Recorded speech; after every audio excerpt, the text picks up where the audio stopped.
Saya Mariani Sajalita. Saat ini saya akan menjelaskan tentang kesehatan mental. Apa itu kesehatan mental? Kesehatan mental yaitu fungsi kejiwaan yang baik dan memberikan hasil berupa aktivitas yang produktif, perjalanan hubungan dengan orang lain, dan sesuatu kemauan untuk beradaptasi terhadap perubahan dan dapat mengatasi permasalahan yang ada.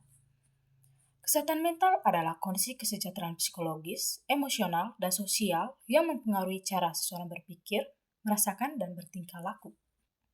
Kesejahteraan logis adalah keadaan di mana individu merasa seimbang secara emosional dan sosial, yang ditandai dengan penerimaan diri, hubungan positif dengan orang lain, mandiri, memiliki tujuan hidup, dan dapat mengelola lingkungan.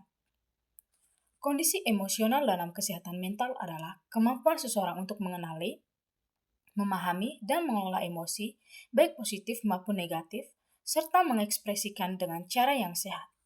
Kondisi ini meliputi cara seseorang merespon tantangan, mengelola stres, dan berhubungan dengan orang lain, dan merupakan komponen fundamental dari kesejahteraan mental secara keseluruhan. Ketika kondisi emosional terganggu, seseorang dapat menunjukkan gejala seperti perubahan suasana hati, isolasi sosial, masalah tidur, hingga kesulitan berkonsentrasi. Kondisi sosial sangat mempengaruhi kesehatan mental, karena lingkungan sosial yang positif dan lingkungan sosial yang kuat dapat meningkatkan kebahagiaan dan ketahanan. Kesehatan mental terganggu dapat menurunkan kualitas hidup dan kesehatan tubuh. Yang kedua adalah ciri-ciri orang sehat. Yang pertama, memiliki sikap positif.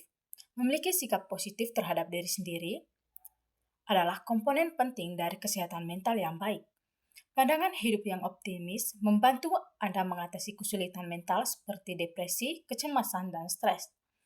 Mempraktikkan sikap positif akan mempengaruhi Anda berpikir, merasa, dan berperilaku serta membawa banyak manfaat. Yang kedua, menerima dirinya sendiri, apa adanya. Menerima diri sendiri apa adanya dalam kesehatan mental berarti memiliki sikap penerimaan terhadap seluruh aspek diri, termasuk kelebihan dan kekurangan, tanpa menghakimi.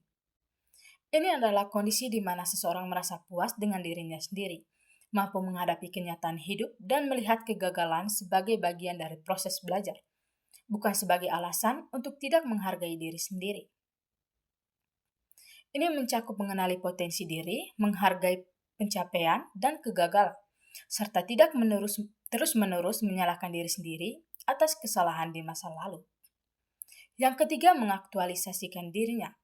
Mengaktualisasikan dirinya dengan baik berarti menerima diri sendiri secara utuh, entah kekuatan dan kelemahannya, memanfaatkan semua potensi yang ada untuk mencapai tujuan hidup yang bermakna, serta hidup secara otentik sesuai nilai-nilai pribadi. Ini adalah kondisi matang di mana seseorang tidak hanya fokus pada pemenuhan kebutuhan dasar, tetapi juga pada pertumbuhan pribadi dan kepuasan batin. Yang keempat, memiliki cita-cita hidup dan merasa dirinya bertumbuh ke arah yang dia cita-citakan.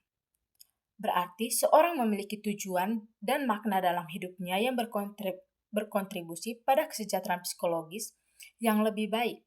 Ini adalah salah satu aspek penting dari apa yang disebut sebagai kesejahteraan psikologis atau kemampuan seseorang untuk berfungsi secara optimal. Yang kelima adalah pribadi yang memiliki integritas hidup sesuai apa yang dikatakannya dengan perbuatannya. Pribadi yang berintegritas adalah seseorang yang hidupnya konsisten antara perkataan dan perbuatan, yang didasarkan pada kejujuran dan prinsip moral yang kuat. Ini berarti apa yang diucapkan sama dengan apa yang dilakukan, tidak peduli atau tidaknya orang lain yang melihat.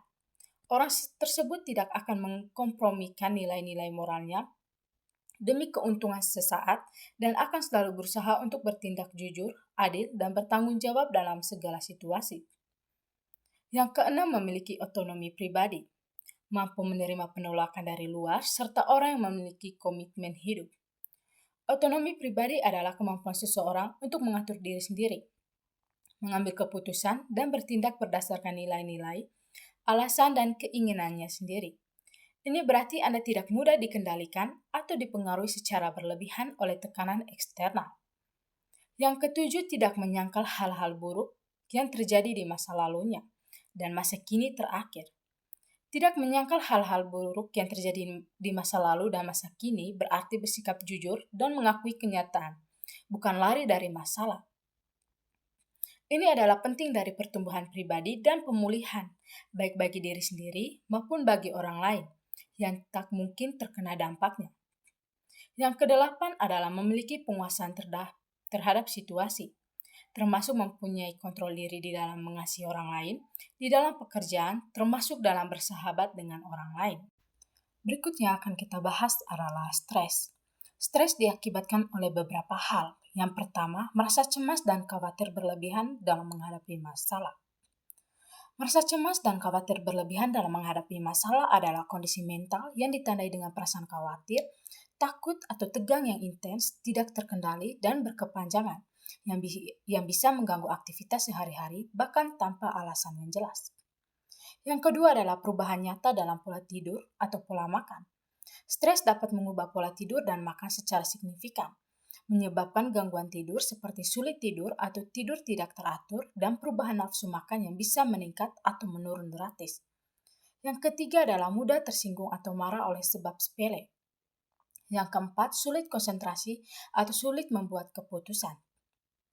Berikut yang kita bahas adalah cara menjaga kesehatan mental. Yang pertama, tetap aktif. Tetap aktif dapat menjaga kesehatan mental karena aktivitas fisik melepaskan hormon yang meningkatkan suasana hati, mengurangi stres dan kecemasan, serta meningkatkan kualitas tidur. Cara tetap aktif untuk kesehatan mental, pilih aktivitas fisik yang disukai. Tidak harus olahraga berat. Anda bisa mulai dengan berjalan santai, menari, yoga, atau kegiatan lain yang membuat Anda senang. Atau jadwalkan waktu untuk bergerak. Alokasikan waktu tertentu setiap hari untuk beraktivitas fisik sama seperti Anda menjadwalkan kegiatan lainnya. Manfaatkan aktivitas harian. Selipkan aktivitas fisik dalam rutinitas harian Anda seperti naik tangga daripada menggunakan lift atau berjalan kaki saat ada kesempatan. Atau Anda bisa hubungkan dengan hobi. Jika Anda punya hobi yang melibatkan gerakan seperti berkebun, menari, atau menjadi bagian dari tim olahraga secara teratur. Yang kedua, melibatkan diri dalam kelompok. Melibatkan diri dalam kelompok bisa menjadi cara yang efektif untuk mengurangi stres karena memberikan dukungan sosial dan rasa kebersamaan. Yang ketiga, menerima diri sendiri. Menerima diri sendiri adalah sikap menerima semua kelebihan dan kekurangan yang ada dalam diri secara utuh. Ini melibatkan memaafkan kesalahan di masa lalu, menghargai diri sendiri apa adanya, dan tidak terus-menerus mencari validasi dari orang lain. Proses ini membantu seseorang tumbuh dan berkembang dari dasar yang realitas, meningkatkan rasa percaya diri, serta memiliki kesehatan mental yang lebih baik. Yang ketiga, makan secara sehat dan teratur. Yang keempat, mendekatkan diri pada Tuhan. Yang kelima, kenali gejala kesehatan mental yang terganggu. Yang keenam, mencari bantuan. Sekian dari video saya. Terima kasih sudah menonton video saya. Sampai bertemu di video berikutnya. Selamatnya sudah aku tadi.